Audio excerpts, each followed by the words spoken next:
Hey, Mike, how are you? I'm fine. And yourself? Doing good, thank you. It's always good to do these AMAs with you. I always have so much fun. Do you have any trivia this week? I do. And Sweet. by the way, the pleasure is all mine. But today we are going to be having trivia about death. Oh, that's very morbid.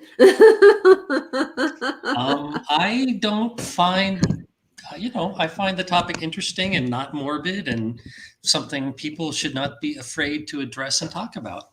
Okay, so while we start off with the trivia today, if you guys have any questions, get your questions in there. The sooner you get your questions in, the more likely it is that we'll be able to answer it. Again, we are here for you guys, so whatever questions you have, please put them in the live chat, and we will answer them best we can.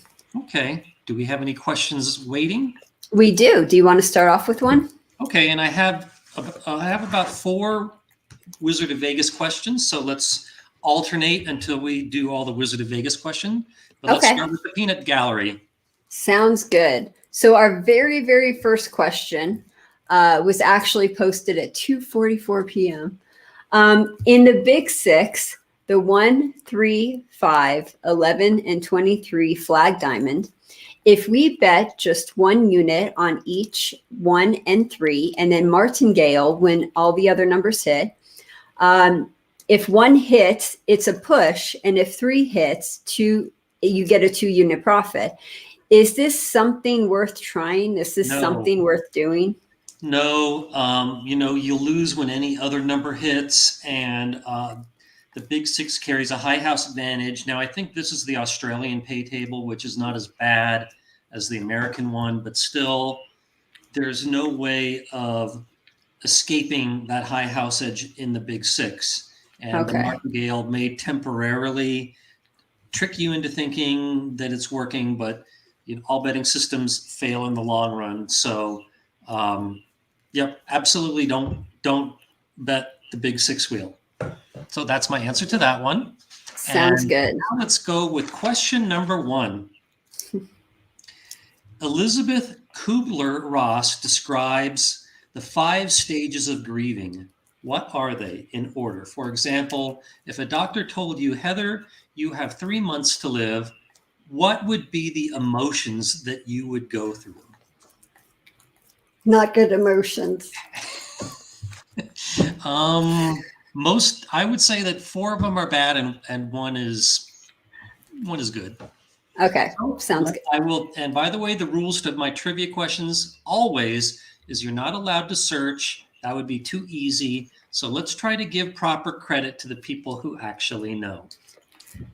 Here. Okay, so you guys work on that. And let me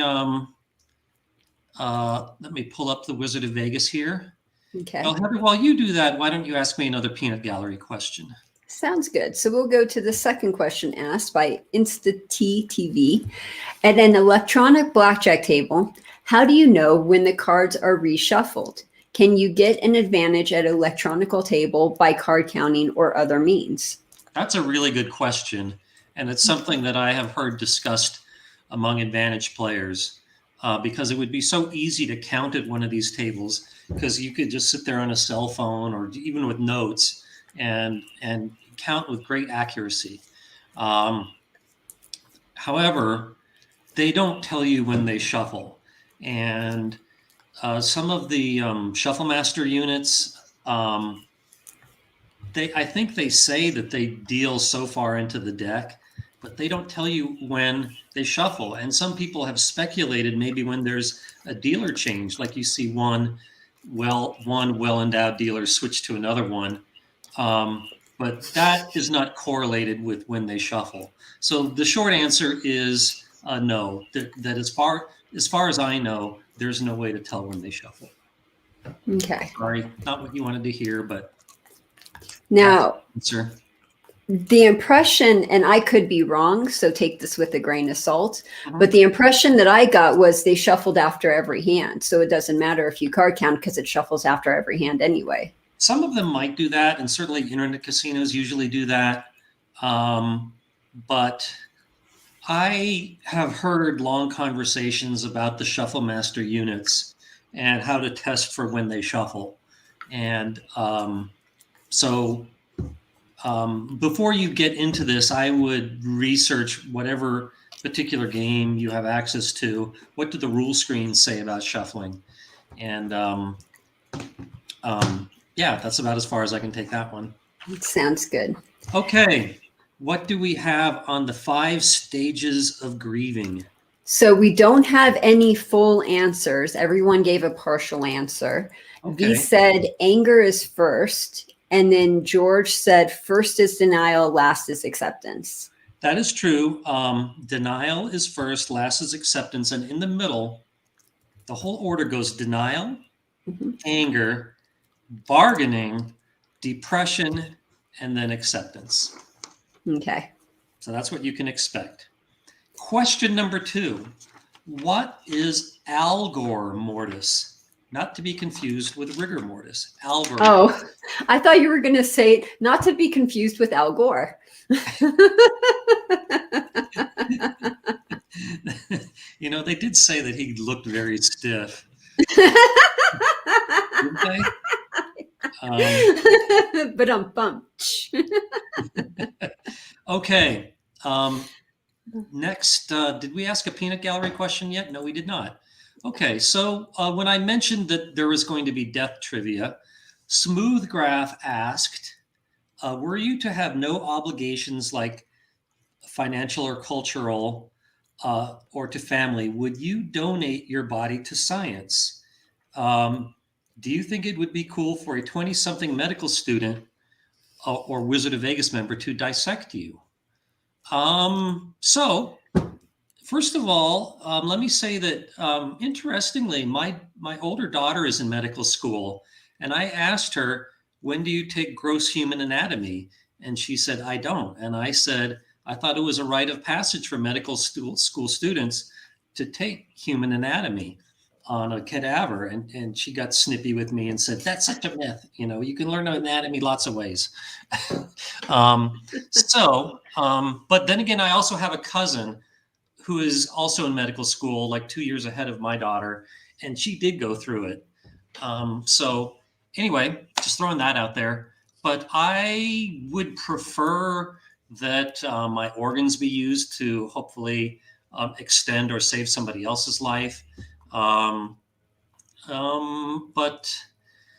that would be my preference, but I'm not against my body being used for educational purposes, but I've never like put that in writing.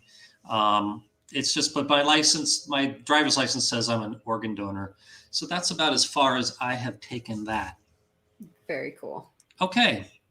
How are we doing on algor mortis? Nobody answered. I don't think anybody knows. Okay, well, let's skip that one. But algor mortis is the cooling of the body after death. The temperature immediately drops significantly. Okay. Like within 5 minutes. Okay, question number 3. What does the Grim Reaper hold? I actually know this one. I feel so special. You can put it in the private chat if you want. Oh, good. Okay, cool. So I could get it. I could still do the bonus points without Yep. Okay. Now I'm probably going to totally get this wrong. Is that how you spell it? That is the right answer, and that is not how you spell it, but you're close. Yeah, I have such bad spelling. Okay, so let's get a peanut gallery question. Sounds good. So our next question comes from V. On a whim, I played 3-card poker, 2 hands at a time with a $30 ante. Seems my winnings were better. Did I change the odds in any way by doing this? Nope. So just a good run. If you won, then it was just coincidental, and it's not because you played 2 hands. Okay. Okay, so let's go to another Wizard of Vegas question. Okay, somebody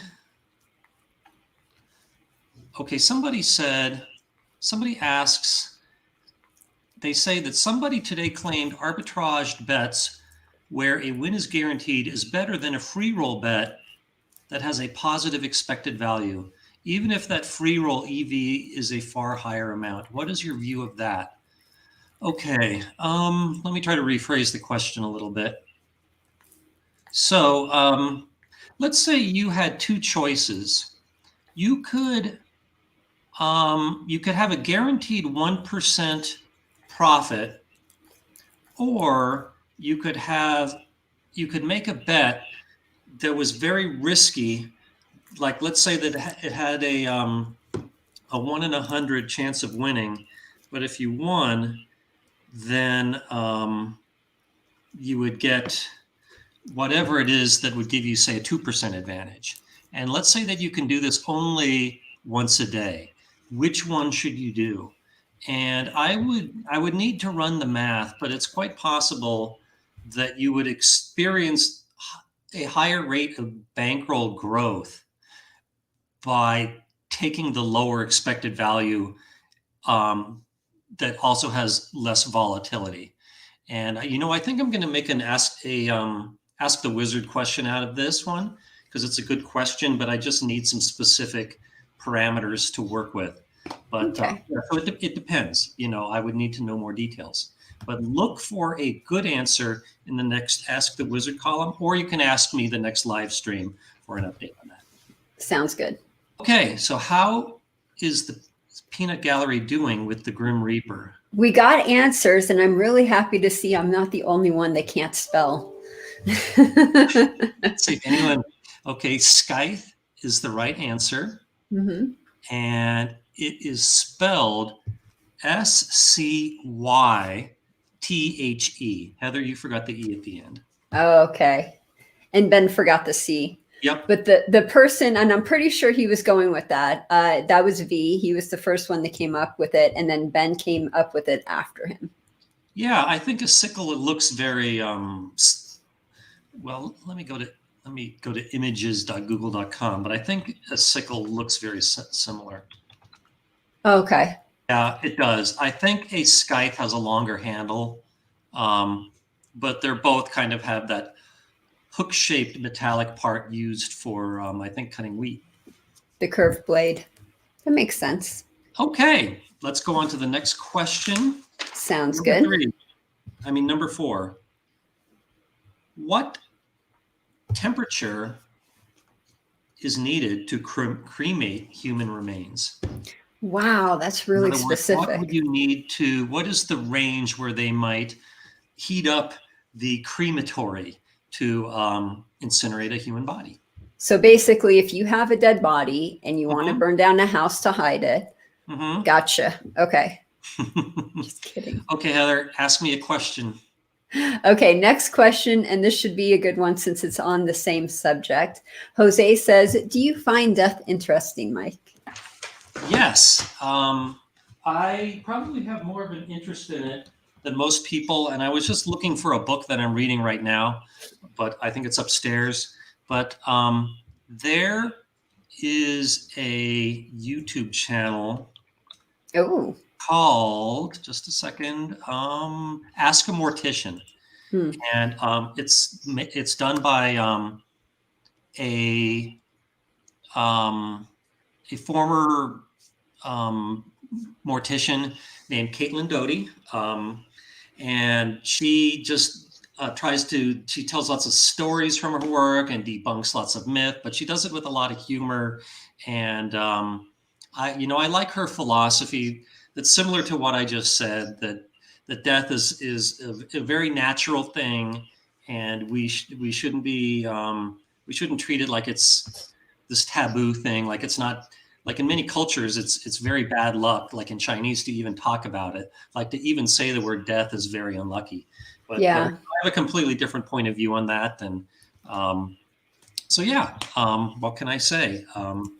Well, speaking of which, what you were saying before, that's the reason why there's no 4 on Baccarat, is because 4 sounds so similar to death, and it's so unlucky that you don't even see that on the Baccarat table. Yep, that's a good point. Okay. So where are we? What is it our turn to do? V says, is it 1,200 degrees or A 1,200 little bit more degrees? than that. Is it 5,000 degrees? Less than that. Less than that. Those are the only two answers we have at this time. Okay, well, the range is 1,400 to 1,800 degrees. Okay. So there So you V go. was close.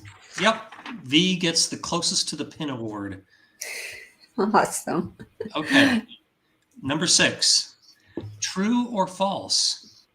Hair and fingernails continue to grow after death. So if you know the answer, put it in the chat. Yep. And our next question from the peanut gallery Mhm. is PJ. And PJ says, I've witnessed several couples playing VP, cashing out on a win, and then taking the voucher to the redemption machine to get cash, only to bring it back to insert it to the video poker machine again. What gives? I think that you might be looking at people that might be like gambling a little bit too much. They probably maybe hit something and felt, let's go do something else. And then, but by the time they cashed out and everything, they changed their mind and wanted to play more. But there's some people believe in the myth that any electronic game will either pay more or less. Excuse me. Depending upon how the myth goes, whether you put in a voucher or cash. And maybe these people think incorrectly that if you put in cash, the machine will be looser, but it's absolutely not true. So ultimately you would need to ask them, but it doesn't help your odds at all. Okay. Sounds cool. Okay, so a lot of people answered, and the first person was V, and V said true. Is it true? I see 4 trues up there. Yep. And all of you guys are wrong. Seriously? It is a myth that in the hours or days after death that hair and fingernails continue to grow. And the reason people think this is that after death, the skin contracts and the body just looks much more bony. But because of that, it just makes the fingernails and the hair seem longer. It's an optical illusion, basically. Okay. That makes sense. But that reminds me, the last question is I have a little rant. So at most casinos here in Vegas, when you hit cash out on a slot machine, you will get, I know I had one in here. Oh yeah, it's up on the bulletin board. So you will get, this is called a TITO. It stands for ticket in, ticket out. So you put it into the redemption machine and it will give you paper money for the portion in dollars, but then it will kick out to you another TITO for the cents. And these machines used to pay the coins. And when I have asked casino employees, why does it do this? They say that it's because of a coin shortage.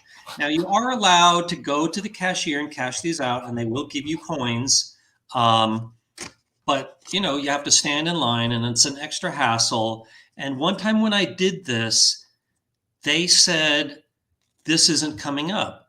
And I said, and I just had one for like less than 25 cents. And I said, your machine just gave this to me. And, I wasn't going to leave there until I got whatever few cents I was entitled to. But then they said that sometimes it takes the system a while to register the UPC code, if that's the right term.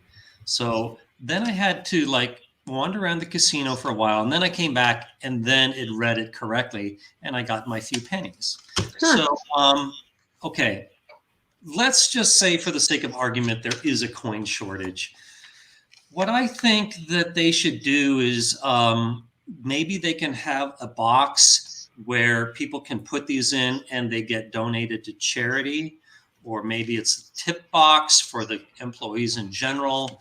But just give me something to do with this thing. Don't expect me to wait in line to cash it out. So that is my little rant right there.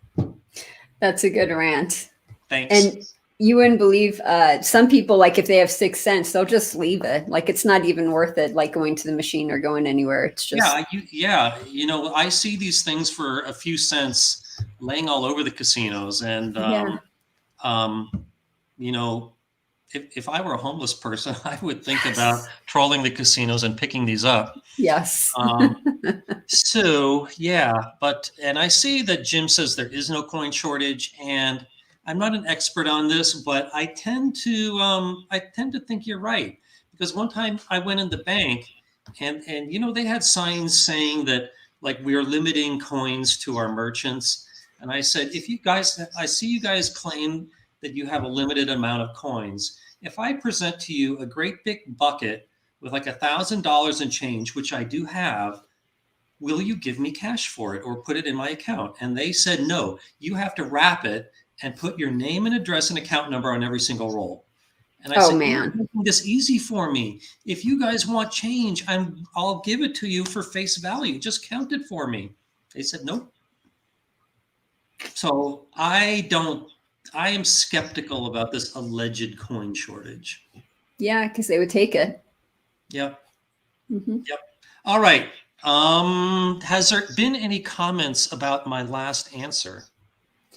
About the coins shortage, or about the fingernails and hair? Oh, no one said anything, although a math test did say that's a good idea.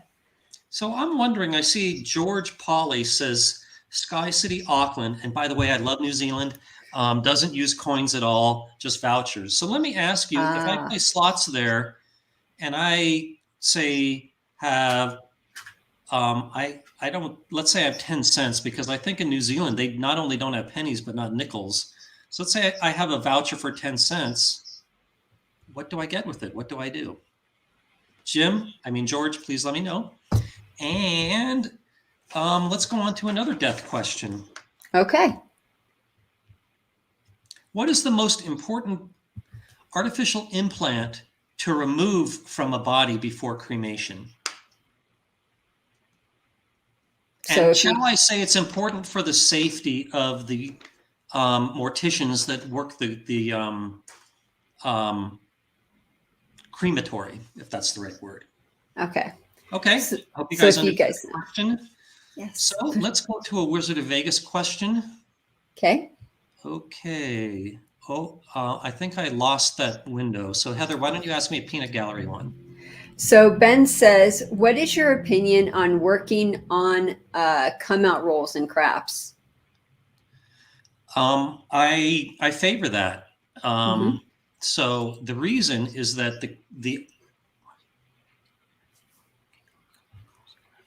I thought the way craps works is that the come bets always work on a come out roll, but the odds do not. My advice is that you should have the odds working on top of your come bet, but normally they turn them off automatically. You have to request they be turned on. So I like to have as much of my action on zero house edge bets as I can. So I would just have everything turned on. I didn't even know you had the option to turn off come bets, to be honest with you. So that's about as far as I can take that one.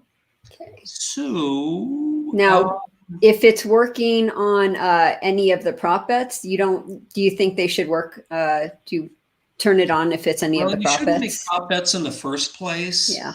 But let's say that you made a hard way bet. That's going to have to win or lose eventually. So it doesn't matter whether you turn it on or off on the come out roll. Maybe you should turn it off just so it lasts longer, and maybe you make that sucker bet less frequently. But mathematically, it doesn't make any difference. Okay. Okay. I see somebody said a heart thingy. for full credit, I need the medical term. Brent said a defibrillator. That's not something that they would put inside the body. That's something that they might like.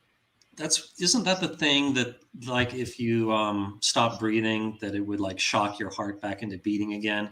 I thought so, yeah. Yeah. Did any other guess? We got pacemaker, and then this is funny. We got breast implant. Well, there is a breast implant question coming up, Jim.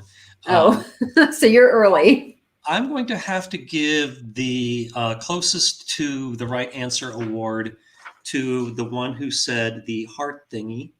No, V said a pacemaker. That is, that's what I was looking for. So pacemakers have a battery in them. And if you don't take it out, then it will probably explode in the crematory. And,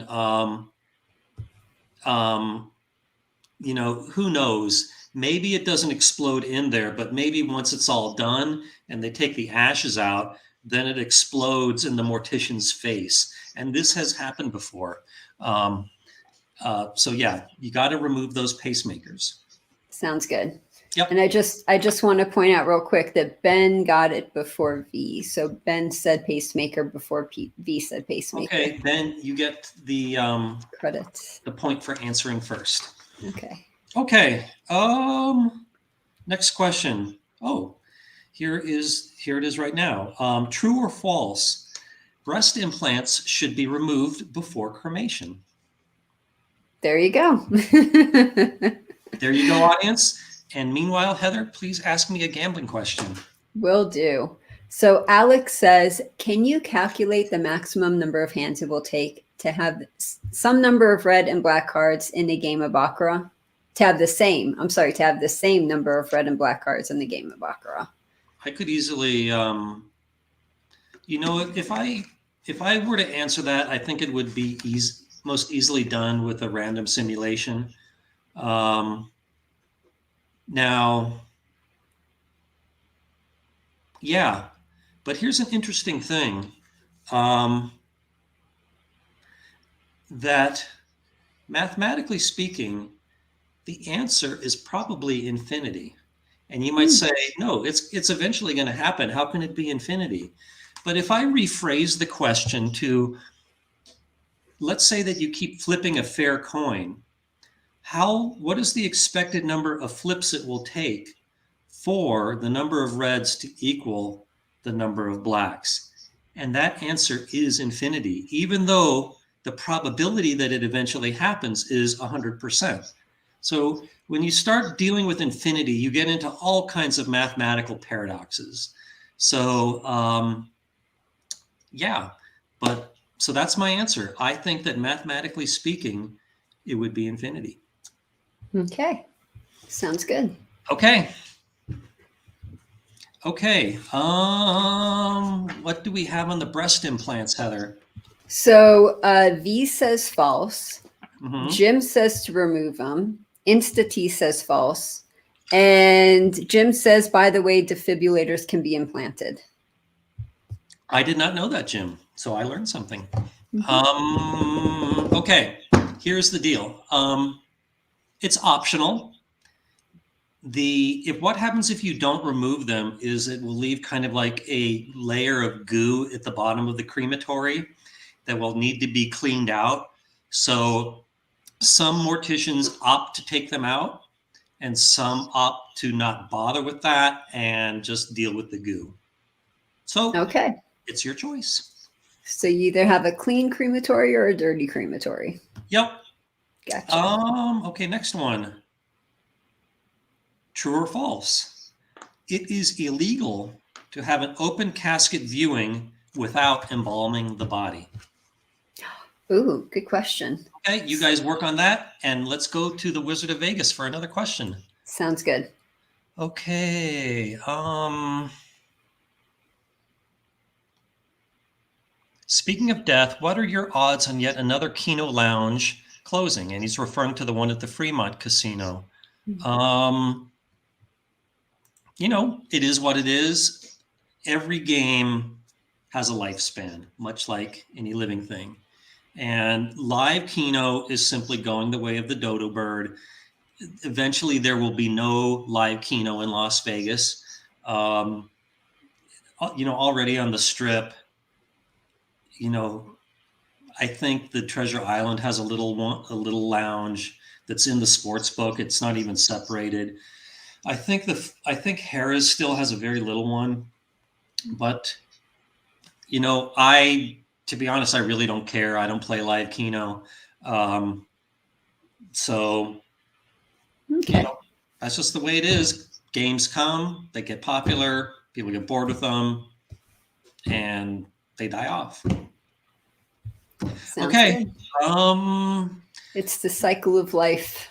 Absolutely.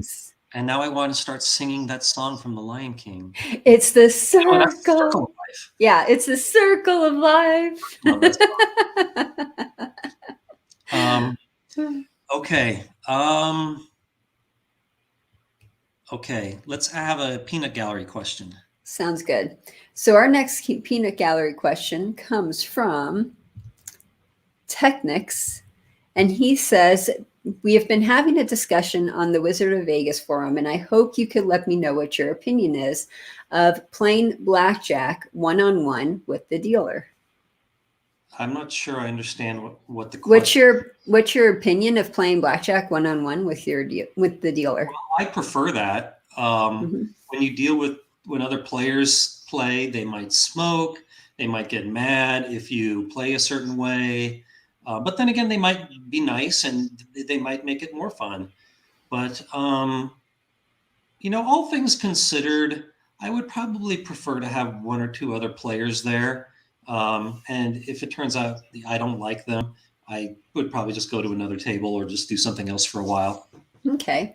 Now, if you're playing blackjack single deck, is it better to play by yourself since you can count all of the cards versus with other people where you can't see their cards? I would prefer to just play by myself because when you play with other people, even with just say 3 other players, they're probably only going to deal 2 rounds. So that first round, you're going to start with a neutral count. So only half the time are you going to have seen some information before you make your bet. So when I count, I like as few players as possible, also because there's more hands per hour. Okay. Okay. Let's see.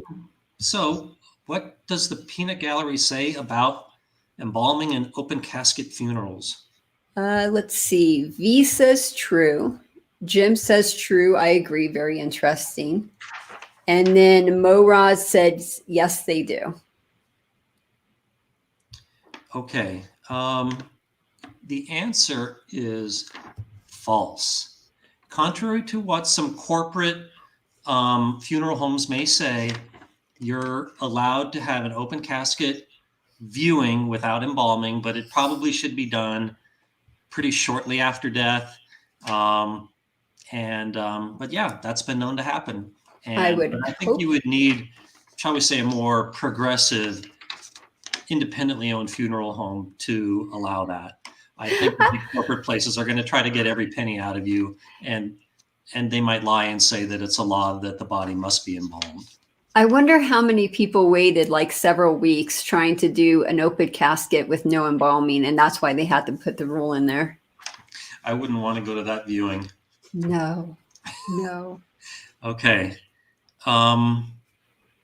Okay, number 11, and I'm going to skip number 10. What is the difference in the placement of the body at a Catholic funeral mass between whether the person who died is a parishioner or a priest?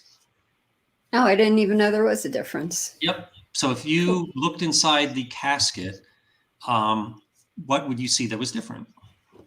So if you guys know, put the answer in the chat. And you want to do another question from the peanut gallery? Yes. Okay. PJ Strong says, which is a better bet? A $30 place bet, each on 6 and 8, or a $60 place bet on either 6 or 8? Well, it depends why you're playing. If you like volatility, then you should bet the full 60 on one number or the other. Mhm. But if you want to smooth out the ups and downs, then you should put $30 on both of them. Personally, I would do $30 on both of them because I am more risk averse. Gotcha. So let's go to a Wizard of Vegas question. Okay. Okay, Gilles, he has a really long one, but I'm going to try to consolidate it.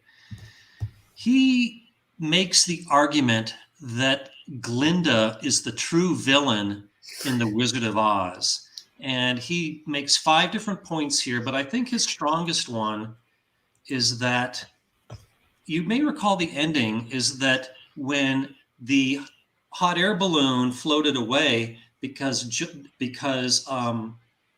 Dorothy hopped out to get Toto, who got spooked by a cat, and then after she hopped out of the balloon, the I think it was the Scarecrow or all 3 of them let go of the ropes. So her way of getting home was lost, and she started crying. And then Glinda said, there's another way to get home. Just use tap your ruby red magic slippers, and just keep saying, there's no place like home. There's no place like the home. And it worked. But Dorothy had those shoes all along, and she met Glinda at the beginning of the movie. And she said didn't she say that she wanted to go home? Mm-hmm. But Glinda sent her on this adventure that involved killing the wicked witch of the East, right? Ooh, that manipulative little bitch. Using the ones from the East and the West. And Glinda probably knew that she would have wanted those red slippers. And so she basically secretly sent Dorothy out on this mission to kill the Wicked Witch of the West or the East. So she basically had somebody else unknowingly doing her dirty work. Manipulative. That's a good point. Oh, very, very. Yeah. Very good point. But on the other hand, maybe it was an adventure and experience that Dorothy needed to have, and a lot of good came out of it, and blah blah blah. We got a movie out of it. But the whole musical Wicked also, asks questions about, who was really the evil one, and then when they were younger, they were not so far apart. And but on a related note, who is the true villain in Ferris Bueller's Day Off? Most people would say it was the principal, but in my opinion, he was the hero and Ferris was the villain, because Ferris caused all this trouble just because he was selfish and he wanted to have a day off. So he caused the whole world to save Ferris, and he ruined his friend's father's car, and caused all kinds of trouble just so that he could have a day off. And it was the principal that was fighting for the rules that kids should be in school. And his sister was a hero too, because through the whole movie, she was saying that this is all fake, that Ferris is fine, and don't feed into his craving for attention. So both the principal and the sister were the true heroes. And Ferris was a selfish brat. On another one. Do you agree with me, Heather? Yes, I do. No, I like these rants. These rants are interesting. Here's another one. This one I don't feel as strongly about. But in The Little Mermaid, I think that Ariel was kind of a selfish brat, because she had this quest to be human and then to get Prince Eric to kiss her. And so many people got harmed in these pursuits, including her father, King Neptune, being turned into a snail or something. And most people would probably think that Ursula, the sea witch, if that was her name, was the villain. But look, all she did was she made a business deal. She made an offer. You didn't do it, I will give you that. And she stuck to her deal. She's a great person, but you know, she's just a Ursula was, businesswoman. yeah, just a shop owner. Something to think about. That is All so right, great funny. question, G. And thanks again for all the work you do in transcribing what we talk about. Mm-hmm. Okay, Thank you. I feel better now getting those rants off my chest. That was And good. I totally forgot where we are with the trivia. We are answering the trivia, and one person said, "Would the priest have a rosary around his hands?" He might. He probably would, but that's not. So I'm not saying you're wrong, but the question was about the body placement. Do we have any other ones? Yes. Does he have one hand across the heart? Not saying you're wrong, but it's not what I'm looking for. Okay. And then what about? That's it. We got that one. Thank you. Yeah, you are looking good today, Heather. I like your hair like that. Thank you. Appreciate that. Okay. That's it for the answers. Okay. Are they hands in a prayer? Nope. Okay, here's the answer. So they lay the casket between the altar and the pews, perpendicular, so like everyone in the pews can see the whole casket. And a parishioner is going to be facing towards the altar because it's like they're looking towards God. But the priest is supposed to be facing towards the congregation because he took an oath to serve the congregation. Pretty cool. There you go. All right, next question. That was a tough one.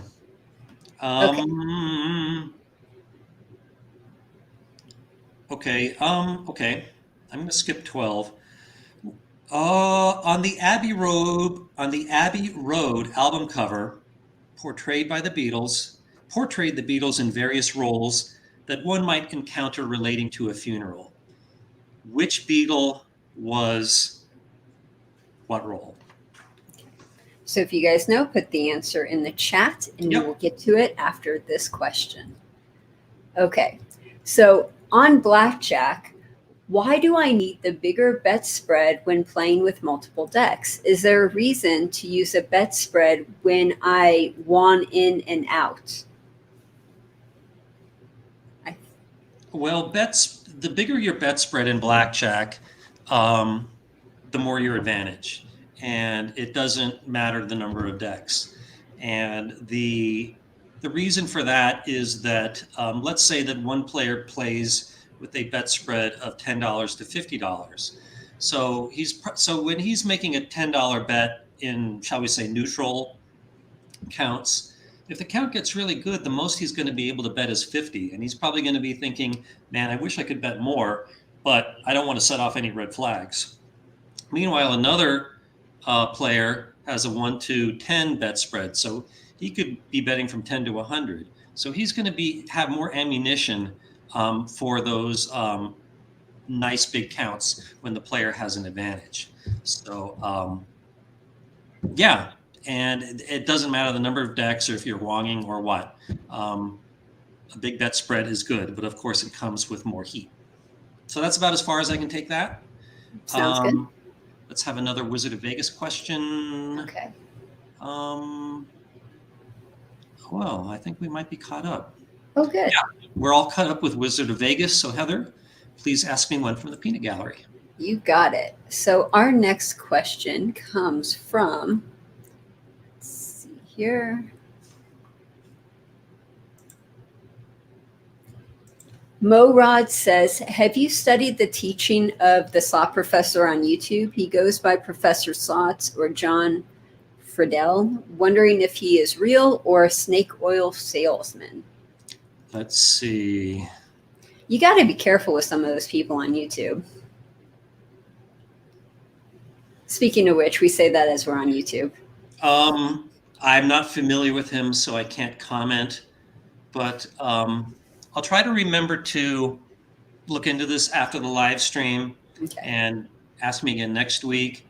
And by the way, you can always post questions at the Wizard of Vegas forum, and there will probably be a lively discussion about it. Okay. Well, how about another question then? Okay. Name 3 of your favorite restaurants in Las Vegas. You know, for somebody who's supposed to be an advisor on Las Vegas, I'm really not very good at like with restaurant recommendations. I will say that there's a place called the Golden Steer at that's a little bit off the strip. It's on Sahara, just a little bit west of the strip. This is a institution in Vegas that goes back to at least the 50s. The Rat Pack used to love to hang out there. It's a very old Vegas. It's full of velvet, and it's kind of dimly lit and chandeliers and a lot of art from old Vegas. And I think that compared to the steakhouses on the strip, the prices are more reasonable. I'm not saying it's a super cheap, but I think that for the same kind of food, you would pay about 20% less than, say, at the Mirage or the Bellagio. So, yeah, the Golden Steer, highly recommended. Now, for those who know me, like, and let's say that they have a car in Vegas and they say, where should we eat?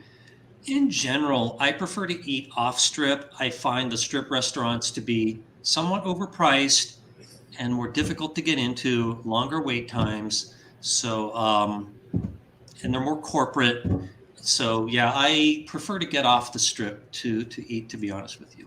What's your favorite Yeah, restaurant sorry, off that the wasn't a strip? very good answer, but I think more or less with restaurants, you get what you pay for. Yeah, So anything where you're paying a lot of money is probably going to be pretty good. yeah, that's a good point. Okay. Okay. How are we doing on the Beatles? So people have been. There are rumors Paul is dead, and then Paul. Okay, so I see that someone said Not Paul wearing was not shoes. wearing shoes. Yes. So let's talk about Paul first. So I don't know if this is true, but it's my understanding that when you bury a body, they don't wear shoes. So you see Paul dressed in you see him dressed in a suit but with no shoes. And the implication there being that he died and he's not wearing shoes because they're about to bury him. So Paul is the deceased. What about the other 3 Beatles? Okay. And I'll give you guys another chance to work on that one. And Heather, Awesome. hit me with another gambling question. Sounds good. So our next question comes from George. Do you think casinos should have more blackjack tournaments and steer the card counters there instead of throwing them out of the casino? I absolutely love tournaments. They should have more tournaments of everything. Now, I'm not saying that it's the best move for them, but I personally love tournaments. And I know that card counters, a lot of them also like the tournaments too. And I think the advantage in tournaments is much greater than in counting. But unfortunately, there's only so many tournaments out there. So however, if I ran a casino and I had a known card counter, would I invite him to my blackjack tournament? No, I would not, because there's a good chance that he would win. And I would rather a little old lady one, because hopefully she's going to take those winnings and gamble them back, or at least she's going to be really happy. Hopefully we will earn her business in the future. Whereas if a professional gambler wins a tournament, he's just going to add that money to his bankroll. He's probably not going to have any vested happiness with that casino, and he's just going to move on with his life. So, and any casino executive will say this, is they like their recreational players to win any kind of a jackpot or a tournament, not the advantage players. And I used to play high-end tournaments all over the strip, and but my name got passed around as an advantage player, and suddenly I was not getting invitations anymore. And some people say, well, what do they care who wins? They do care, for the reasons I just said. So that's about as far as I can take that one. So do we have any more guesses on the Beatles?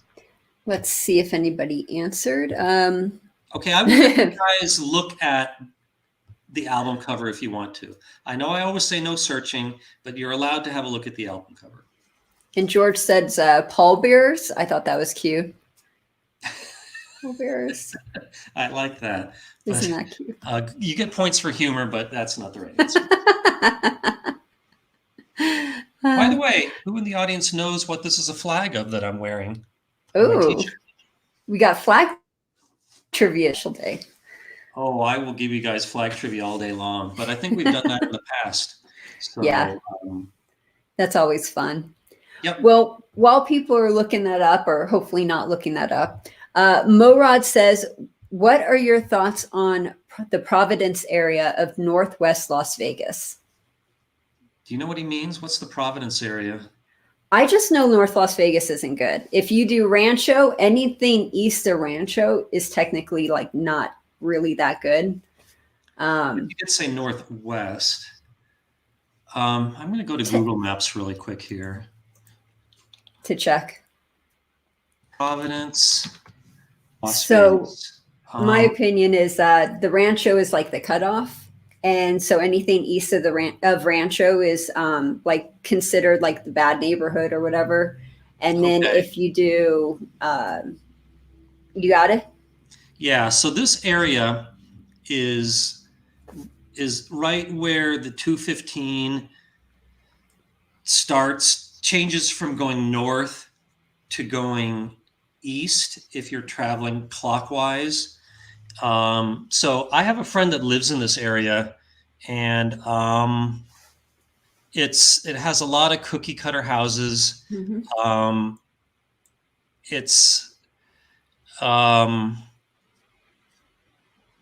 It looks nice. It has some parks. One nice thing is you're right by the edge of town, and my friend literally lives on the edge, and you hop over his fence and you can go hiking in the mountains. Nice. So that's one thing. That's one good thing about that area is that you're close to the mountains. You're close to both the 95 and the 215. It's probably a lot cheaper than Henderson and Summerlin. If I were kind of in the medium budget area, and I didn't have a job on the Strip, I'd consider living there. North of 215. Yeah. North of 215 is better. South of 215 isn't so good. And then the 95 area splits up the northwest area. So east of the freeway, not so good. West of the freeway, much better. Yeah. In general, I would say that the west side of Las Vegas is a lot nicer than the east side. However, Henderson is an exception to that. That's a separate city that's also nice, but that is on the east side. A lot of the east side of Vegas, I don't want to sound racist or anything, but it's very Mexican. That's, I of course like the west side better, but you pay more for that. So yeah, that's about as far as I'll take that. Okay, and I just want to add one more thing before we move on. In Las Vegas, you basically see crime anywhere. Like, it doesn't matter where you live. You could live in Summerlin, Henderson, the good area, the bad area. There's just crime everywhere in Las Vegas. Oh, yeah, there's a lot of property crime here. I get these crime notifications on my phone, and I don't know why. But, I get several of them a day reporting crimes near where I live. Yeah, and if you watch the local news, 3, 5, 8, or 13, it talks a lot about what's going on in the area, so you can get an idea before you move here. Yep. Okay, answers? Does anyone else add anything about the Beatles? The other 3 Beatles had their left foot forward. Paul's right foot was forward. Okay, I'm not saying that's not true, so I think I'm just going to tell you guys the answer. Okay. Okay. So that's the famous album cover where they're in a crosswalk. First, you see John Lennon, and he is in a full white suit. So my interpretation of that is that he is the preacher. He's the one that's going to be giving the service. The next, you have Ringo, who is in a very business-like looking black suit with nice shiny shoes. So it's my interpretation that he is the funeral director. Mm-hmm. Then we have Paul, who we already discussed. And note that he's holding a cigarette, which might explain why he died. And finally, we have George Harrison wearing blue jeans and a denim shirt and looking kind of scruffy. So he is the gravedigger. Okay. And by the way, in the car you see in the background, the license plate in part says 28 if, and Paul was 28 years old at the time this album came out. So a lot of people thought that Paul had died, but it was all, it was all a publicity stunt. Oh. Or maybe it was just a coincidence. I don't know. But it's a pretty freaky coincidence. But yeah, that's one of the most famous album covers in music history. So I thought it was a good question. Nice. Any more gambling questions, or should we call it a day? We do have a couple more. I think we could get them in like just a couple minutes. What is the minimum amount of winnings a casino? How much does a casino need before they cut a check? So what is the minimum amount? And I don't think that there is a hard and fast rule. Oh.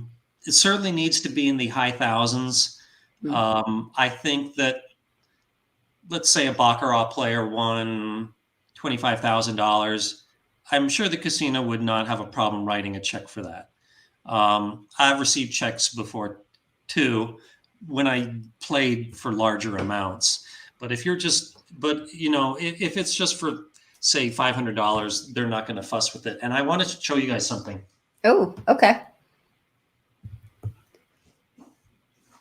Okay. You have to act on this fast. This is a great book. It's Advanced Advantage Play by Elliot Jacobson. This is full of advantage plays. It's 468 pages, and it's written in simple language. It's very easy to understand. I'm not saying that all of these plays are things that are still good or have a high advantage, but it is all stuff that he has seen and is doable. And why do I bring this up now? It's because previously you had to pay about $500 for a copy of this book on eBay because it was out of print. But Elliot just did another printing, and he is selling these on Amazon for just the price that it costs for the printing, which is, I think it's only like $15. So if you guys have any interest in advantage play, this is an opportunity that you rarely see. So get one of these books before they sell out. It's limited to one per customer. So oh, wow. This is your opportunity. Go to Amazon and just search on Advanced Advantage Play. In fact, I think I'll do that right now just to give you an absolutely exact answer on the price. Advanced Advantage Play. And the price is $16.83. Oh, good. So there you go. Very I don't nice. think these are going to last forever. So get it now while you can. Sounds good. And do you want to do one more question, or do you want to wrap it up? Let's do one more question. Sounds good. So Paul says, if I am in a high tax bracket and win a jackpot, am I better off just letting the casino take the taxes out of my payout? You're still going to pay the same taxes either way, because when you do your taxes, there is that line on the 1040 form for gambling winnings. Mm-hmm. And you will be allowed to, when you pay your taxes, deduct whatever the casino withheld. But you may as well ask for the full money up front and deal with the taxes later, just because money now is worth more than money 6 months to 12 months from now. Yeah. So yeah, that's my advice there. But in general, always be mindful of the tax implications of winning a jackpot. So Very good question. And so thanks everyone for coming out and for all your questions. And Heather, thanks as always for producing the show. Always a pleasure. And when is the next time we're going to do another live stream? Let's see. So next week is Thanksgiving. How about December 2nd? Sounds good. And by the way, happy Thanksgiving, everyone. Yep. Happy Thanksgiving to everybody out there. And I'll see you in 2 weeks. Sounds good. See you in 2 weeks. Hey, thanks. Bye. Bye, everyone.